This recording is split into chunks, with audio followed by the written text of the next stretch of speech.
Good morning, good afternoon, or good evening. This is Pamela, and you are watching Pam Entertainment TV, where we review movies, television series, and episodes in pop culture just to see how those incident affects our daily lives. Hey, it's hot now. I'm gonna go through spells of hot and cold in here. Old people. All right, so we are going to do the spoiler review of Spider-Man No Way Home. It starred Tom Holland, Zendaya, Jacob Batalon, uh, what is that? Benedict Cumberbatch as Doctor Strange. We had Tom Favreau as Happy, and John Favreau, as Happy, and we had Marissa Tomei as May Parker. Let me go ahead. Marissa, girl. Marissa, you acted your behind off. You hear me? Do you hear me, Marissa? Girl. But we'll get into all of that. So I wanted to talk about it. It had a lot of different things and things that we saw in the trailer and things that people speculated in the trailer, even though you knew about it. And, because at first I thought, dog, they have 3 or 4 trailers. I'm not going to be able to get into this because it's too many trailers. It's too many, it's with the trailers, we've probably seen half of the daggone movie. So wrong. So wrong. Even the parts that were spoiled for us, visually, it was still beautiful. So let me just, get into this. Let me get into this. So,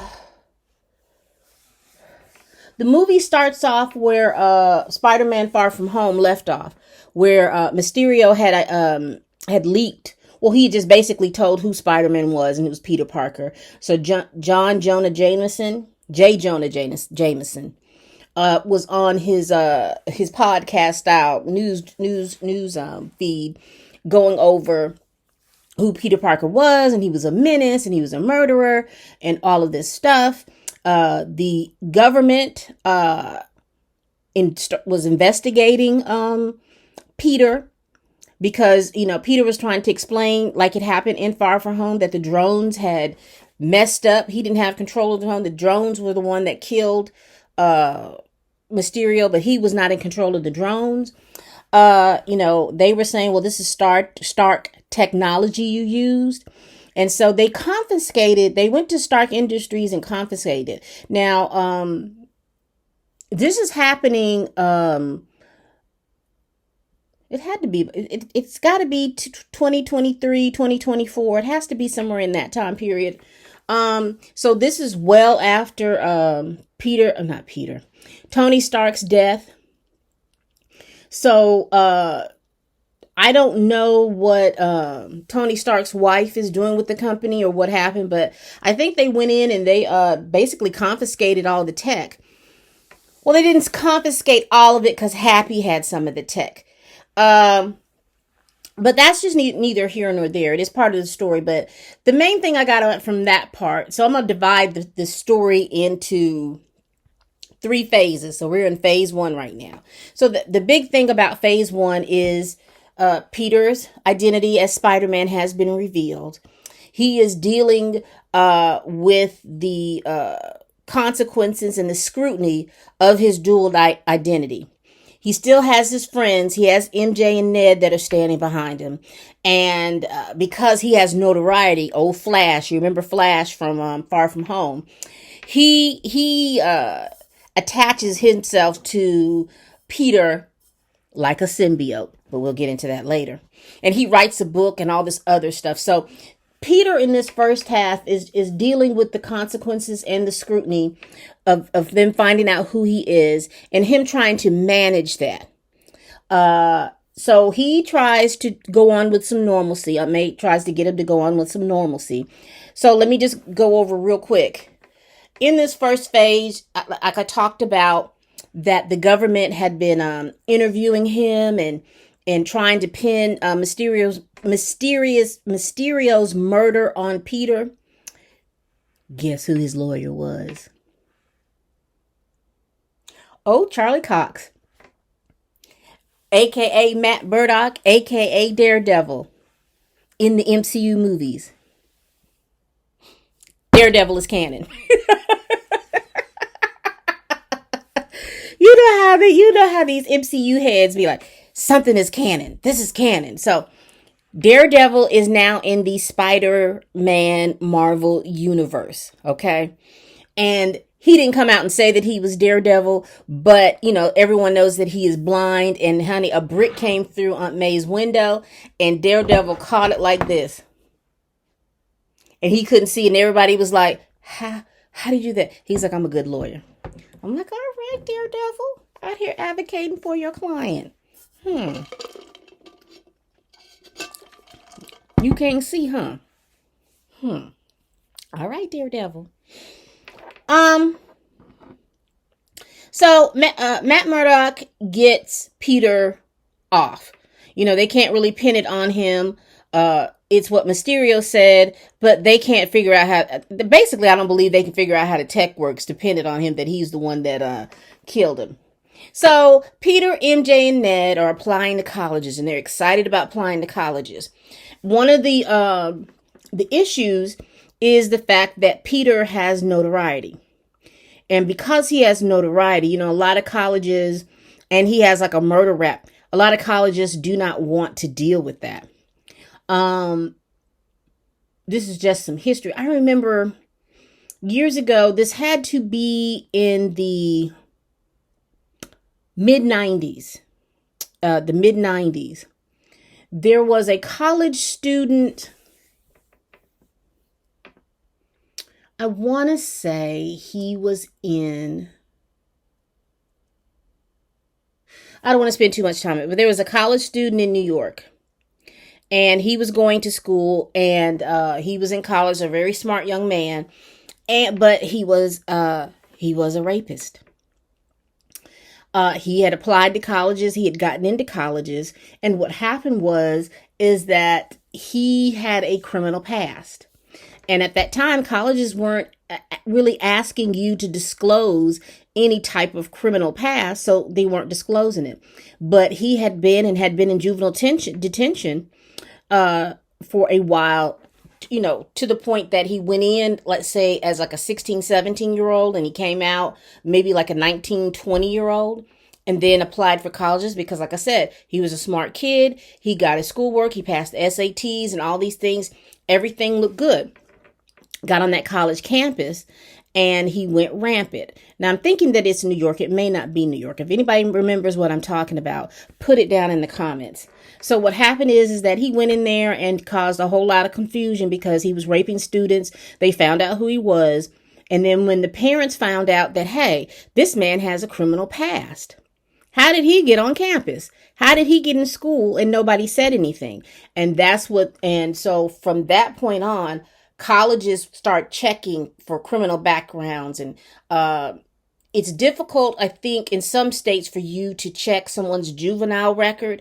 But if they're in jail, like 18, 19, 20, there is a record of that. So prior to that, they may not have a record, but they may have a record for it from 18, 19, 20, because if you're under a juvenile status, they can't expunge your whole record, but there is a period of time that they can check to see that you're in jail, because I think there is a point that they transfer you from when you turn 18 from juvenile jail to regular prison.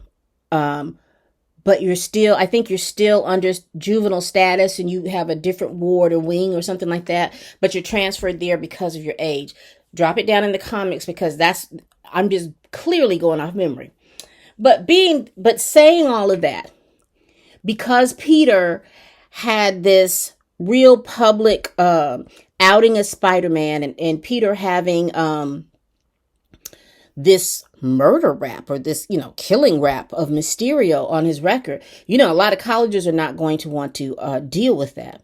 And also what happens is that you're guilty by association. So with Ned and MJ standing by Peter, their college dreams could be hampered because of who they were associated with, because they were associated with Peter.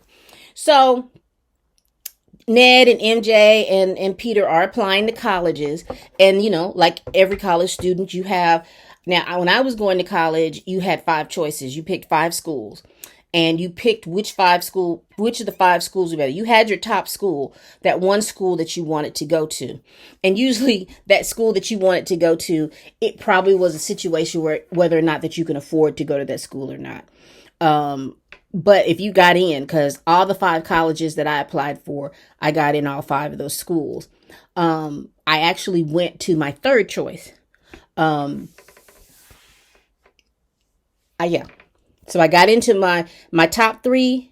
I got into all of them, but I actually chose my third choice just because of the proximity to home. I wanted to go away to school, but I didn't want to be too far away from home. Yeah. That was my far away from home story. Anyway, they apply for schools, and they all apply for MIT, and neither Ned, MJ, or Peter get into MIT.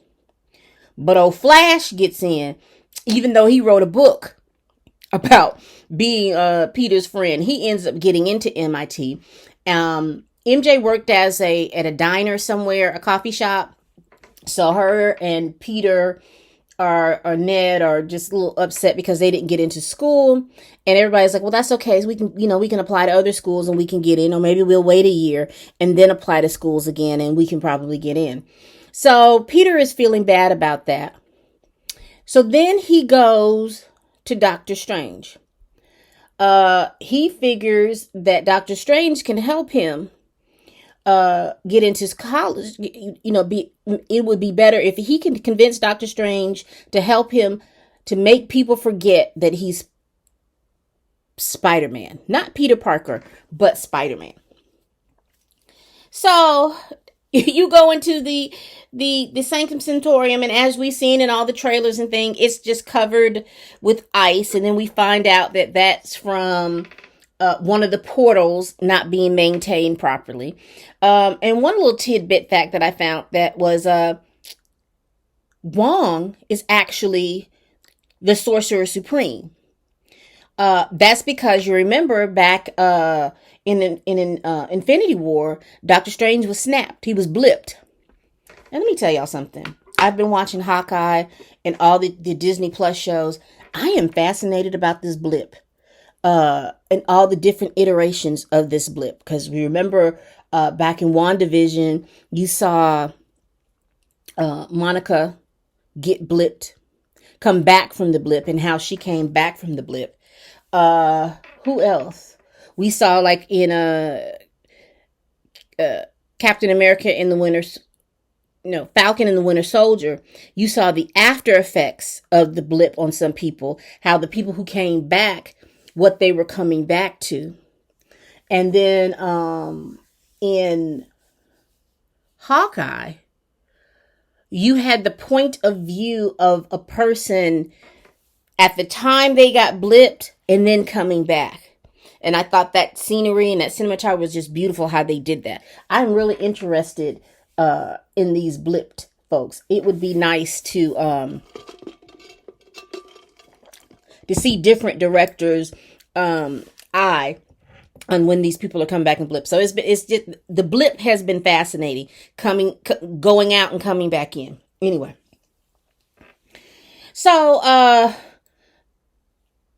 Doctor Strange feels for Peter. He's like, hey, you helped save the world. Of course I can help you with this. And so they conjure up this spell. The devil is in the details with this spell. So Peter wants Doctor Strange to do a spell. Doctor Strange says Peter he can do a spell to help the world forget that he was Spider-Man. And then what happens is, during the incantations of this spell, Peter starts talking, well, I don't want so-and-so not to know that I'm Spider-Man, or Ned or this person not to know that I'm Spider-Man, or da-da-da-da-da-da-da. And he keeps changing and he keeps changing and he keeps changing the spell. And he says a specific phrase, and which sends the spell haywire. Doctor Strange does everything he can to contain this spell, but some of the essence, I'm calling it the essence of the spell, gets out into the multiverse. And basically what happens is Peter says, everyone who already knew before the news that that Peter Parker is Spider-Man can continue to know that I'm Peter Parker, aka Spider-Man. It's something into that saying. I can't remember the exact phrase. Well, he does that. The spell is so unstable. Doctor Strange contains it in this little thingamajob. I don't know what he called the name for it. I can't remember what this thingamajob. It's in a container. Some of that spell was not contained. So then when Doctor Strange was looking at it, he was like, yeah, because I wanted my friends to, I was really wanting the MIT people to see my friends, and so they wouldn't hold that against them. And hold knowing me against them from getting into MIT. If anything, I want my friends to get into MIT. So Doctor Strange said, well, did you appeal it? And Peter looked at him, and that was so funny, because he was like, oh, I didn't know. I can appeal it. And Doctor Strange, we in our old ripe age now, we know that, but kids at that age don't know that they can do that they can sit down and request to talk to the admissions officer and to appeal their case to see if they can get into a school. So he didn't know that. So he's like, Dr. Strange was mad. He was like, you had me do the spell and all you could have done was ask. He was like, Peter, get out. Just get out. Peter gets out. And then he calls Flash, and Flash tells him where to find the admissions, the dean of admissions. She's on her way back. I think MIT is in Boston. Isn't MIT in Boston, Connecticut, somewhere up in that area?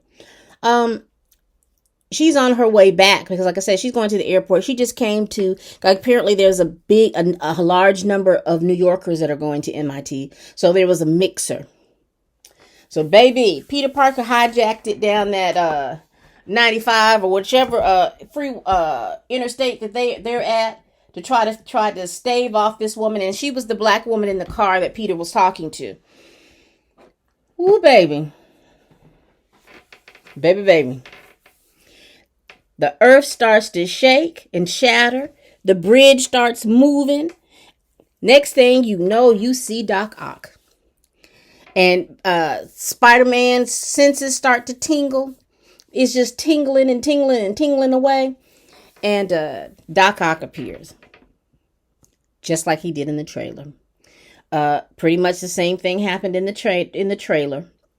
When Doc Ock takes his tentacles and because he's still trying to kill Peter, because he's coming off the fight that he had with Tobey Maguire's Peter's character. So he's still in that posture of fighting. And he just has no care about nothing. He is knocking over cars. The missions lady's car goes over the thing. Peter is fighting with Doc Ock, trying to do everything he could to save that, to make sure that she gets back to where she's got to go. He's trying to save the people on the bridge, telling the people to get off the bridge. This is big old major fight. Fun. MCU fun. So when Doc Ock touches Peter, the nanotechnology goes to his tentacles and he has control of the nanotechnology. However, it is short-lived because Peter takes, he still has control of that nanotechnology. And so he hacks Doc Ock's tentacles, and then he uses those tentacles to contain him. When he takes off his mask, Doc Ock's like, wait a minute, you're not Peter. You're not my Peter. You're not Peter. He's like, yes, I am. He says, no, you're not my Peter. They're talking, going back and forth. The admissions lady is pissed, honey. She's like, that was not cool what you did. That was not cool. She was telling Doc Ock. Next thing you know, you hear this. Baby, here comes the Goblin. The Goblin is coming through there, throwing pumpkins and all kinds of stuff. Peter don't even know who he is, because here's the thing. MCU Peter Parker didn't go through what Toby Maguire's Peter Parker went through, nor did he go through what Andrew what's his name? Andrew Garfield's Peter Parker went through. So he did not have his arc yet. You know, that little spot where where Peter Parker understands what it means to be Spider-Man. He hadn't gone through that. And I sat there and I was like, he didn't know who any of these people were. Doctor Strange comes and they're containing he contains the villains. He tells Peter, hey, that spell, we didn't get all the spell back. And anybody that has known you, apparently they're coming through the multiverse. And, Peter was like, oh man, there's a multiverse? Anyway. So these are where all of these villains are coming from. And I mean, these are just the first 6. So you have who came through. Let me make sure I got all my notes. Child. Because I'm noted up, child. I'm trying to keep up with that without giving too much of the movie, because I want you to go, but I do want to kind of give my thoughts. You have Alfred Molina. He is Doc Ock. He came through. I don't know. I'm going to call it the Void. He came through the Void. That's what I'm going to call it. I don't think MCU has a term for it, but he came through the Void. Green Goblin, Norman Osborn came through the Void. Jamie Foxx, Max Dillon, or Electro, he came through the Void. Sandman, Flint Marko came through the Void. And Dr. Connors, the Lizard, came through the Void. So I'll just save you the time. The Lizard, they didn't really show too much of him.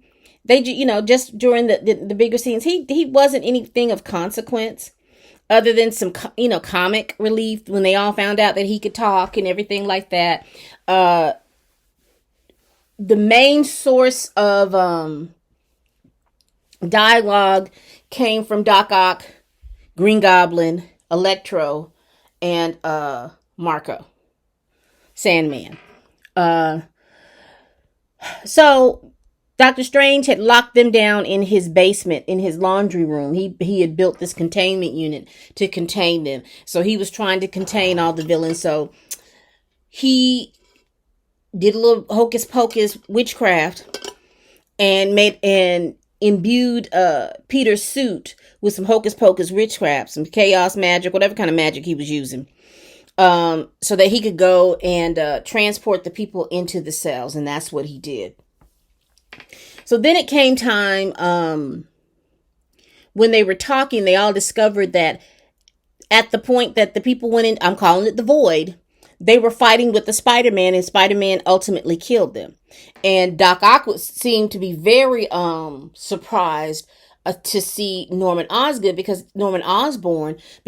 he was in that universe when Norman Osborn was killed by Tobey Maguire's Spider-Man. So he was surprised to see him. So all those people who had fought with Spider-Man, who knew Peter Parker was Spider-Man, they were all in this. These 6 villains made it through. Let's see.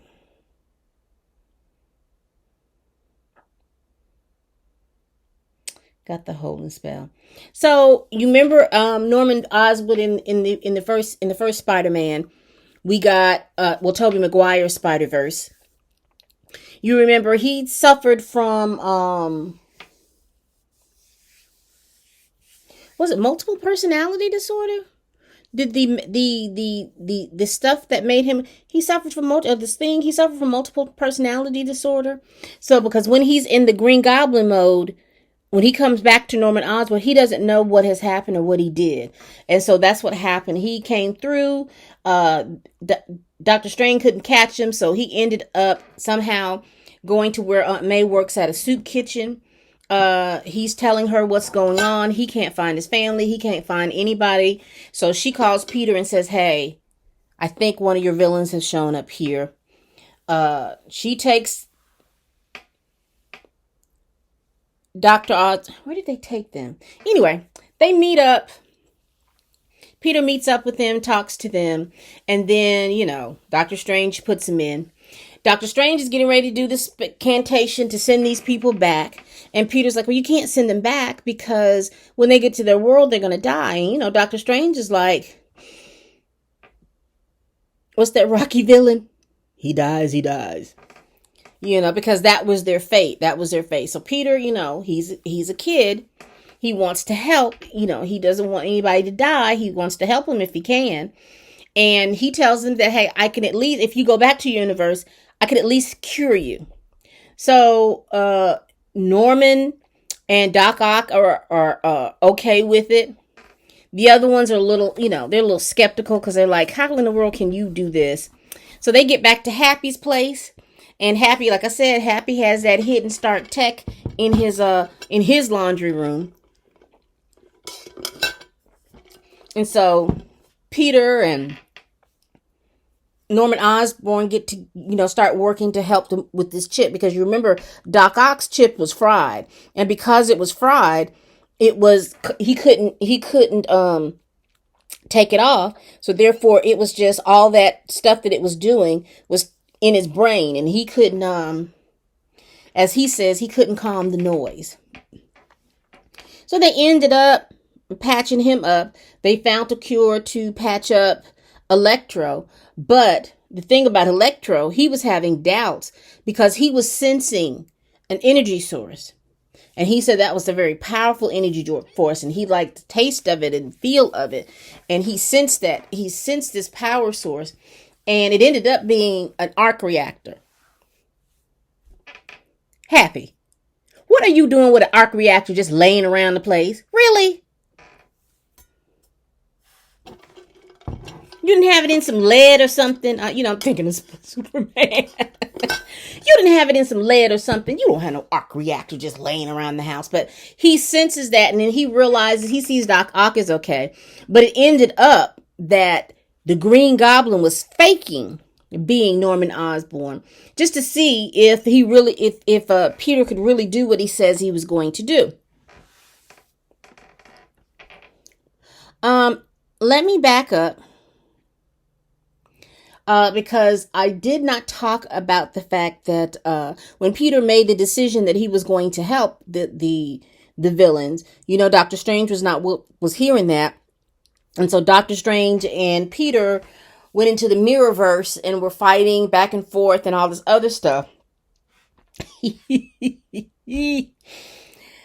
Peter beat Doctor Strange with geometry. Let me tell y'all something.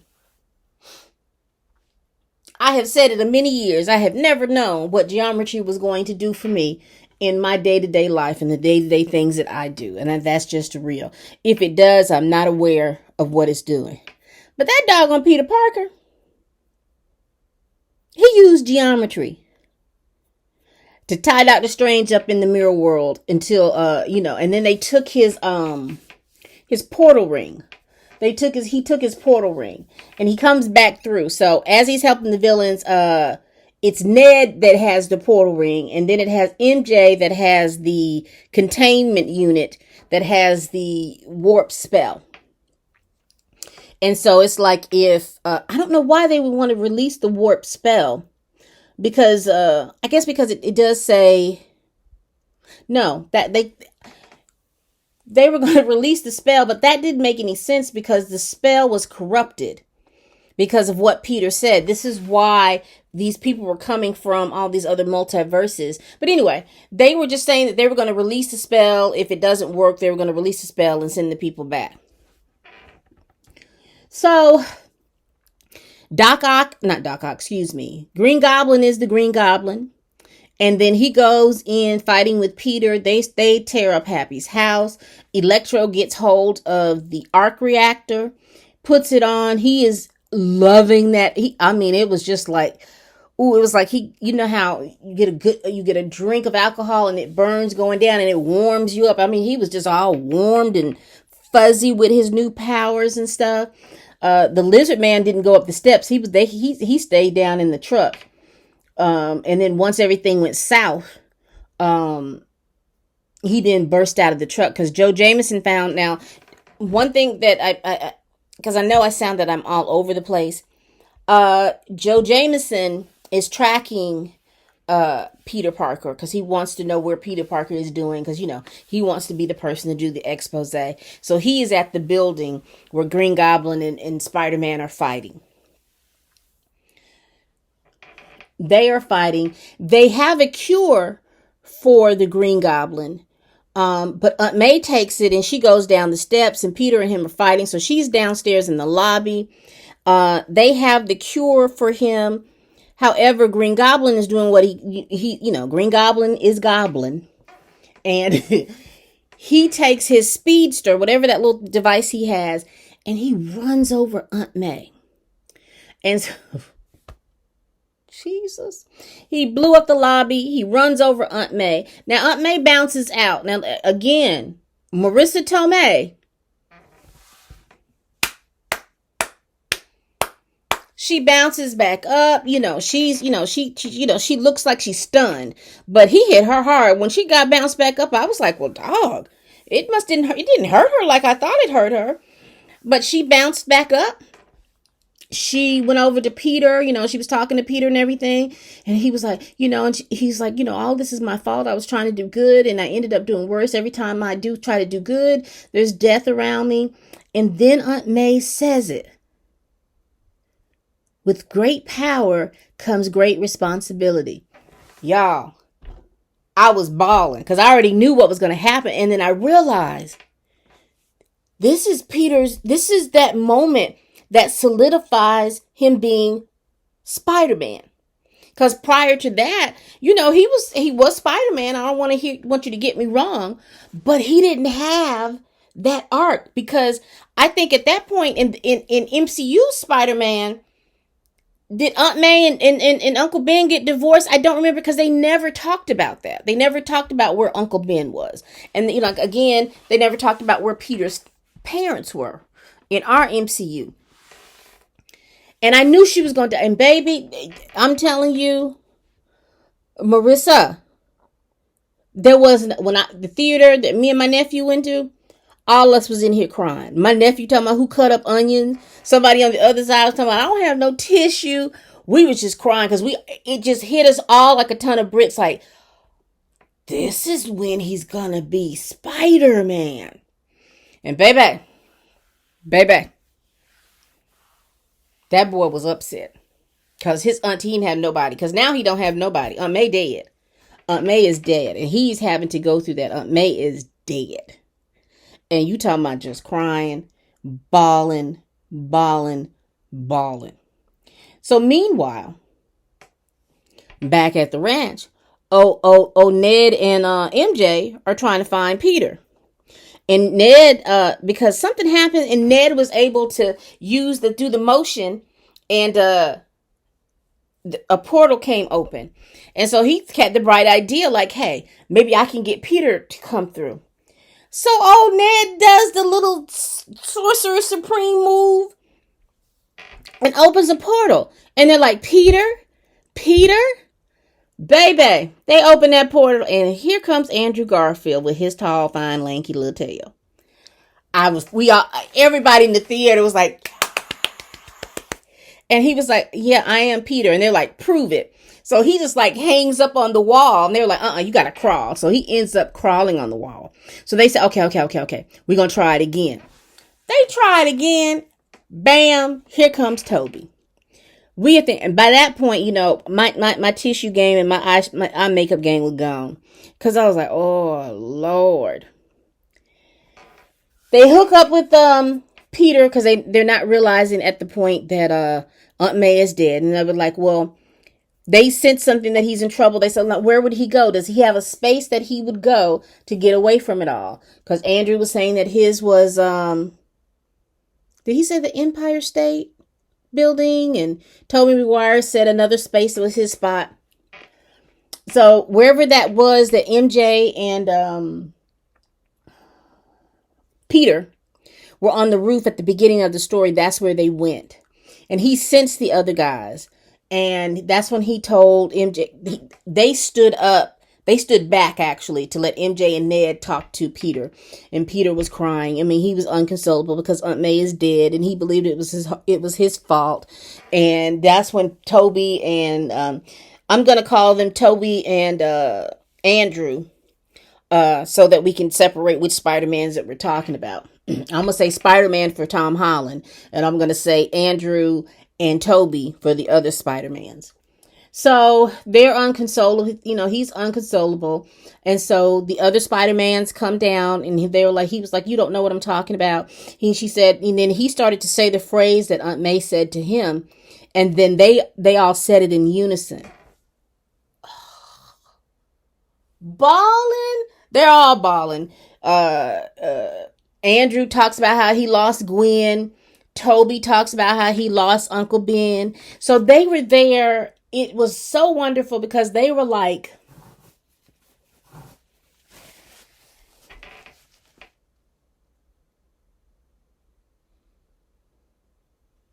they knew his grief. And because they were so solitary, the difference between, I don't even know why I'm crying, but it was so wonderful. Our Peter always had a group with Ned and MJ. The other Peters were like loners. So they didn't have anybody to kind of help them through it because, you know, their identities were quote unquote secret. Because I know Toby had said something about that, about his identity. But they had this big old group hug, and Peter really needed that because he didn't have nobody. He had MJ, he had Ned, but he really didn't have anybody. Oh. And as my nephew said in our other thing, you know, I was ugly crying. You know, you see it now, doing a little ugly cry. But it was just so wonderful to see that he had somebody that really understood what he was going through with the other Peters. Excuse me.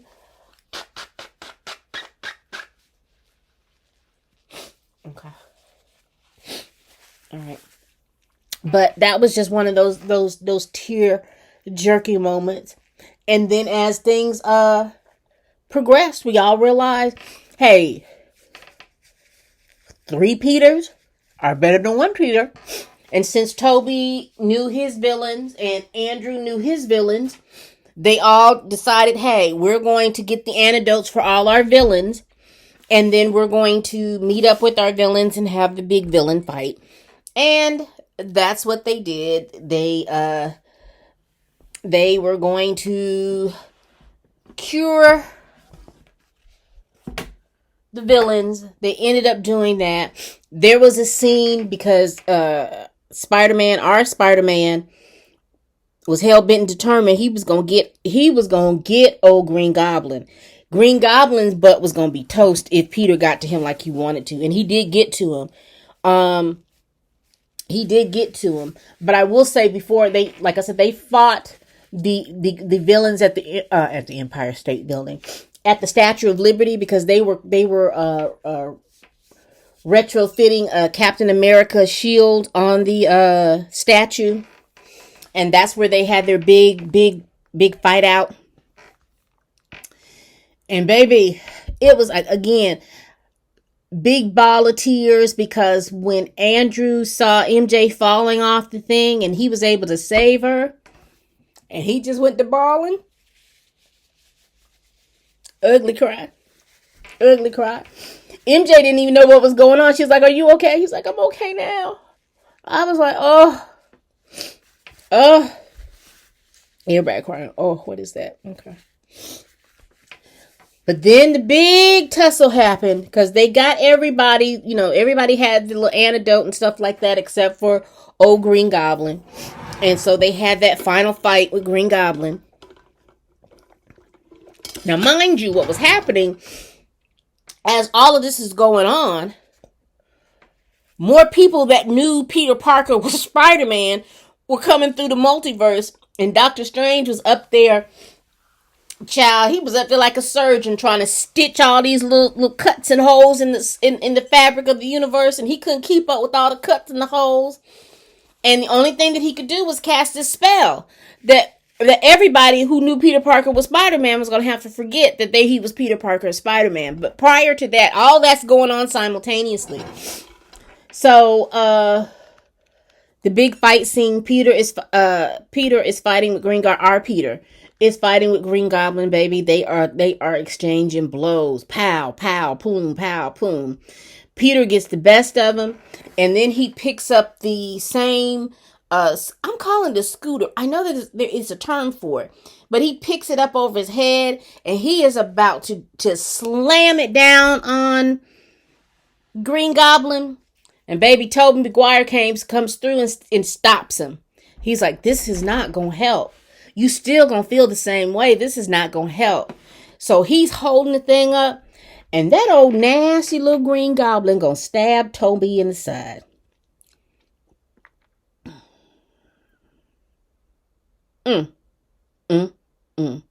But Andrew comes in a pinch. He gives the antidote. They cure old Norman.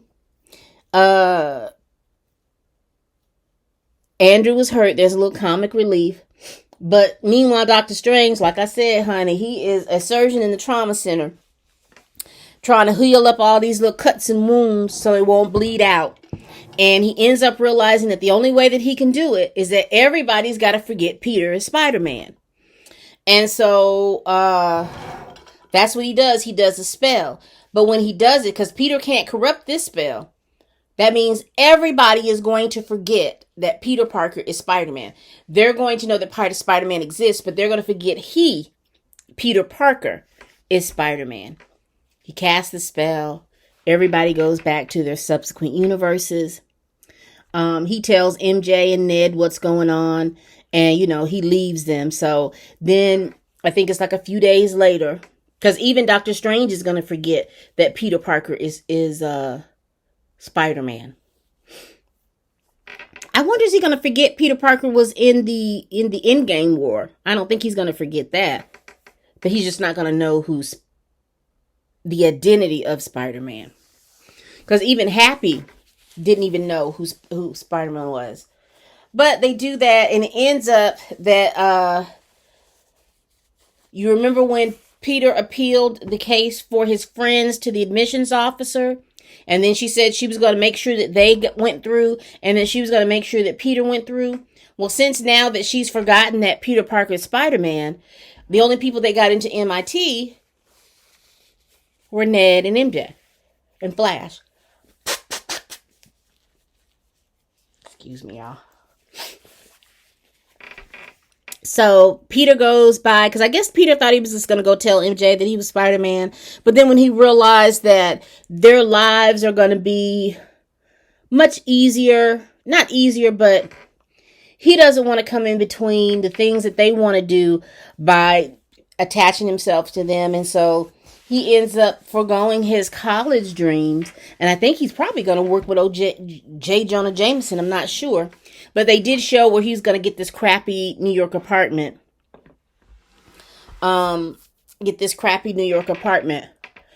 live in there. So he's got to make some money. I don't know exactly what he's going to do. But that was the end of the movie. It was great. Even with, I didn't go over every inch of what was going on, but it was a lot of stuff going on. But that was just the main focus of the plot. Tell me what you think about it. Now, let me just tell you about the post-credit scenes.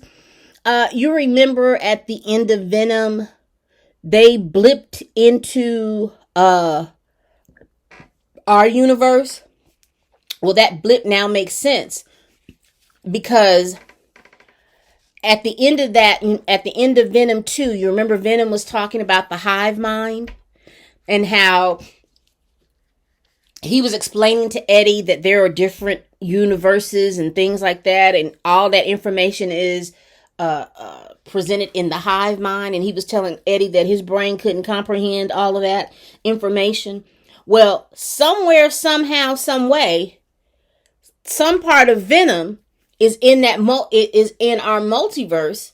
So this is why he got blipped, because he knew that Peter Parker was Spider-Man. Now, whether he found that out from it being on the television or whether he knew it because of the hive mind, I can't quantify that. I can't tell you, but I'm thinking it's because of the hive mind. He knew that Peter Parker was Spider-Man.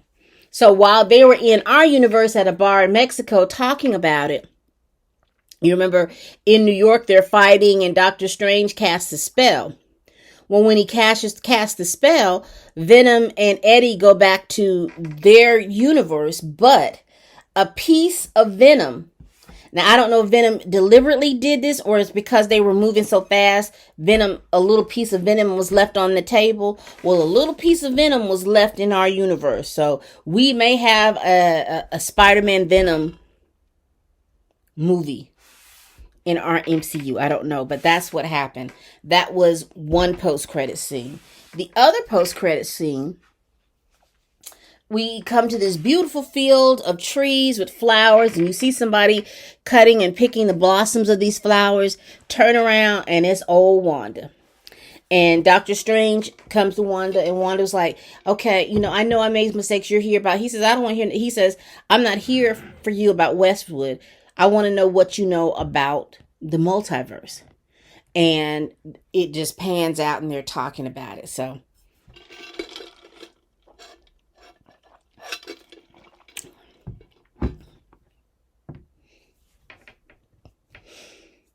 Doctor Strange and the Multiverse of Madness is coming out next year. So can't wait to see that. I am finishing up Hawkeye. One more episode of that. And then I'm going to, it's December, yeah. That's probably all of the Marvel stuff until next year. So I'm going to be in my Star Wars universe. I am going to do the Book of Boba Fett. And I'm going to do the Mandalorian. So look out for that. Let me know if you've seen Spider-Man No Way Home. Are you planning to go see it? Is anything that I said was interest you or anything like that? Let me know. Again, this is Pamela. You're watching Pam Entertainment TV. Tell me what you like. If you saw the movie, tell me what you like. Give me your opinion about what went on in the movie. What was there any plot twist or anything that you learned or didn't learn about Peter?